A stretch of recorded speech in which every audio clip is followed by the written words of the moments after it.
Fraîchement reconduit, le président de l'UJOCSI, Union des journalistes culturels de Côte d'Ivoire, a effectué sa première sortie terrain. Accompagné d'une forte délégation, il est allé à la rencontre de la marraine de son organisation. Objectif, renforcer les liens pour une collaboration gagnant-gagnant. Issa Badini et Richard Akeke étaient avec eux.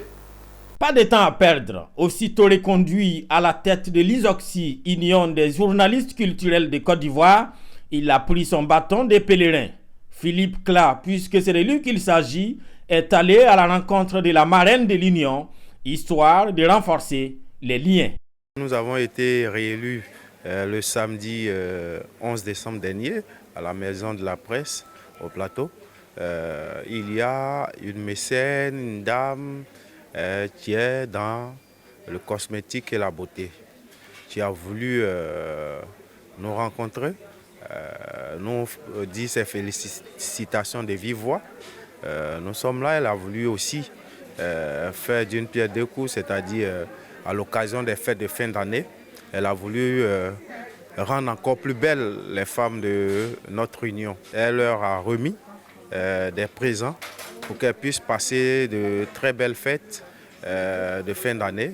Des cadeaux de Noël, mais bien plus encore, car la femme d'affaires est désormais marraine de l'UJOCSI, s'y connaît en journalisme et n'hésite pas à donner quelques conseils à ses filleuls.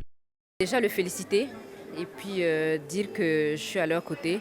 Et le conseil que je donnerai aux journalistes, c'est d'aller toujours à la source. Cette première sortie de l'UJOCSI a aussi été l'occasion pour les hommes des médias pour récompenser un des leurs. Désigné meilleur membre durant la mandature écoulée, Mariana Traoré, journaliste du site en ligne atout.com, a reçu sa distinction. C'est un sentiment de joie, de fierté et puis d'émotion.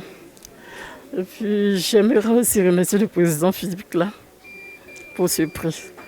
Pour rappel, Philippe Cla a été reconduit à la tête de l'UJOCSI le 11 décembre dernier pour un mandat de 3 ans.